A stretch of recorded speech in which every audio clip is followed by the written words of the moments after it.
স্মরণকালের ভয়াবহ বিধ্বংসী দাবানলে পুড়ছে আমেরিকা। ভয়াবহ এই দাবানল যেন জাহান্নাম হয়ে নেমেছে আমেরিকার অঙ্গরাজ্য ক্যালিফোর্নিয়ায়। যত দিন যাচ্ছে ততই আগুনের তীব্রতা বাড়ছে। শহর যেন জীবন্ত শ্মশানে পরিণত হয়েছে। পুড়ে ছাই হয়ে গেছে প্রায় 50,000 একর এলাকা। বাড়িঘর ছেড়ে সড়কে নেমে দিকবিদিক ছুটছেন হাজার হাজার মানুষ। ভয়াবহ এই আগুনের তাণ্ডব থেকে কবে নিস্তার মিলবে তা জানা নেই কারো। লস অ্যাঞ্জেলেসের এই ভয়াবহ দাবানলে এখন পর্যন্ত প্রাণ হারিয়েছেন 24 জন। 1,80,000 মানুষ হয়েছেন বাস্তুচ্যুত। আগুনের লেলিহান শিখা গ্রাস করেছে 12,000-এরও বেশি স্থাপনা। মার্কিন আবহাওয়া বিভাগ বলছে আগুনে $150 বিলিয়ন বেশি ক্ষতি হয়েছে, যা বাংলাদেশি মুদ্রায় 19 লাখ কোটি টাকা। লস অ্যাঞ্জেলেসের আগুন নিভাতে দিনরাত কাজ করছেন ফায়ার সার্ভিসের কর্মীরা। বিভিন্ন স্থানে বিমান থেকে ছিটানো হচ্ছে পানি। তবে এমন দানবীয় আগুনের কাছে কাজে আসছে না কোনো কিছুই। লস অ্যাঞ্জেলেসের এমন পরিস্থিতিতে প্রশ্ন উঠেছে, কেন এই দাবানল এতটা ভয়াবহ রূপ ধারণ করেছে ও কেনই বা তার নিয়ন্ত্রণের বাইরে চলে গেছে।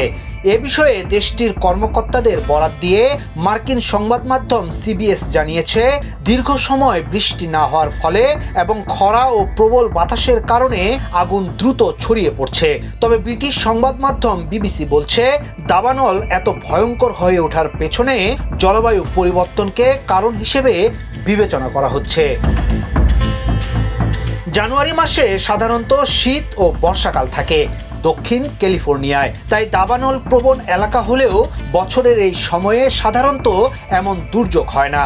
বার্তা সংস্থা এপির প্রতিবেদন অনুযায়ী 1984 সাল থেকে ক্যালিফোর্নিয়ায় বড় আকারের দাবানল হয়েছে 423টি।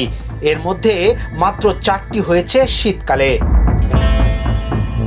গত 2 শীতে ভালো বৃষ্টিপাত হয়েছে ক্যালিফোর্নিয়ায়, যার ফলে এ অঞ্চলে গাছপালাও বেড়েছে বহুগুণ।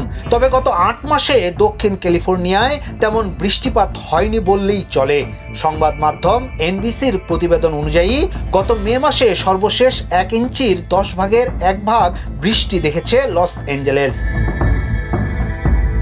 সংবাদ মাধ্যম এনবিসির প্রতিবেদন অনুযায়ী গত মে মাসে সর্বশেষ 1 ইঞ্চির 10 ভাগের 1 ভাগ বৃষ্টি দেখেছে লস অ্যাঞ্জেলেস। এই অনাবৃষ্টি ডেকে এনেছে খরা।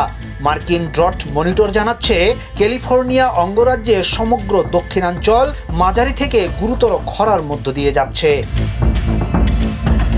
এদিকে প্রশান্ত মহাসাগর উপকূল ঘেঁষা ক্যালিফোর্নিয়ায় দীর্ঘ পাহাড়ি অঞ্চল এবং মরুভূমি রয়েছে। মরু থেকে এক ধরনের গরম বাতাস দক্ষিণ ক্যালিফোর্নিয়ার পাহাড়ি অঞ্চল পেরিয়ে সাগরের দিকে যায়। এই বাতাসকে সান্তা আনা বাতাস বা শয়তান বাতাস বলা হয়। বিবিসির প্রতিবেদন অনুযায়ী সাধারণত ঘন্টায় 60 থেকে 80 মাইল গতিতে প্রবাহিত হয় এই বাতাস।